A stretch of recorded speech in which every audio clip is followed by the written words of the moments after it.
Hello, everybody, and thank you for tuning in to the Ron Paul Liberty Report. I'm Ron Paul, the host. And I'm Daniel McAdams, the co-host. Good, Daniel. We have a little subject here I want to talk a little bit about, and lo and behold, it has to do with Syria. Peace has not come to Syria yet. I don't know how many years, maybe 3 years since we decided Assad had to go, and Assad hasn't gone.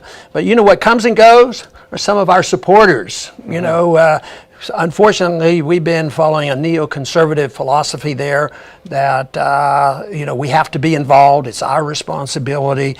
And American people, objected strenuously a year or so ago to allowing American troops to go in there. So they think that if you have hands off and you do it from a distance and drop bombs from high up, nobody will blame us. We're not there. They only will blame us if we have boots on the ground. So we've done this, and then also supporting special groups. Now, I understand that that hasn't been smooth sailing for our policies either. And there's this recent group that probably John McCain endorsed, possibly. And what's going on there? Well, this is one of the largest main U.S.-backed Syrian rebel group. These are the so-called moderates that the U.S. has been funneling weapons and guns and money and training to these people. And they had been imploding essentially for a few weeks, and we wrote it on the Institute's site a couple of weeks ago. But over this past weekend, they really completely imploded. And essentially, many of them went over to al-Nusra front, which is allied with al-Qaeda. No doubt some of them went over to ISIS as well. But the question is, they've taken the U.S. weapons with them, grenade launchers, all of this training, guerrilla warfare training that they got from the CIA. And so now where do you think they're going to be using that? Yeah. Well, there's probably some cheering in some boardrooms around the country. It seems like they don't have any moral reservations about selling weapons, and somebody's going to make some money. The weapons go, and I figure, all right, they'll do it again. But obviously, the policy isn't working. One person from a liberal article said, when this dawned on him that he was supporting, this group, and he said, "This is absolutely remarkable that this happened." Well, I'll tell you what, I wasn't quite that surprised. I would think that it was pretty predictable. It's been ongoing. It never works.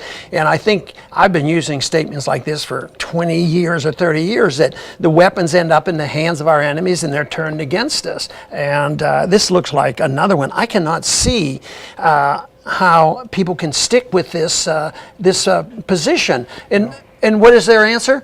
Well, the McCainites and Graham, what they say, well, the only reason it didn't work is they didn't get enough money. Didn't do enough, yeah. So, but this is the echo chamber of the Beltway think tanks. That's why they're all astonished, because they all meet together, they all say the same things.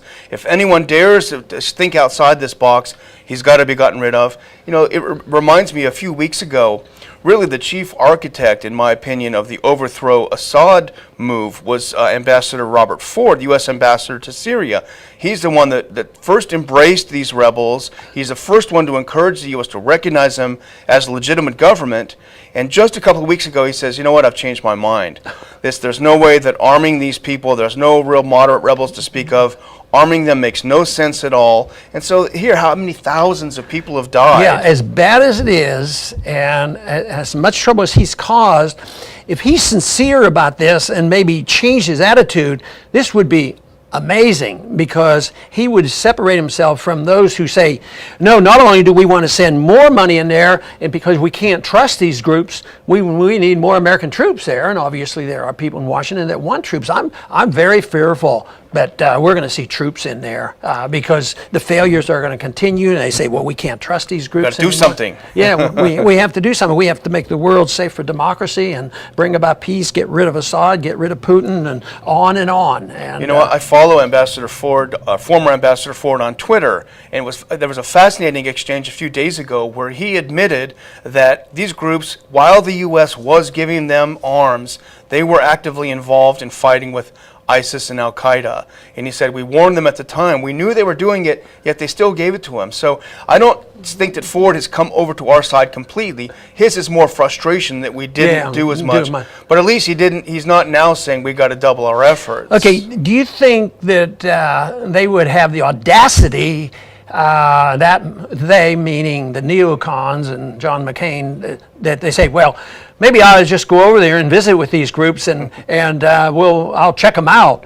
Do you think they're going to come up with another group? Or how do they get away with this insanity? Well, they want to import and start training more, and they've announced they're going to bring some into Turkey. They want to bring some into Jordan. They want to start training more rebels. So they've not turned their back on this policy, and they all claim that it's in the context of fighting ISIS. And I think to a degree that's a clever cover, because there's no American who's going to say, "Hey, don't ISIS is a bunch of good guys." But I think the real intention is to overthrow Assad, which has always been their intent. Well, maybe some good can come from this. Maybe the American people will wake up. Makes no sense. This is ridiculous.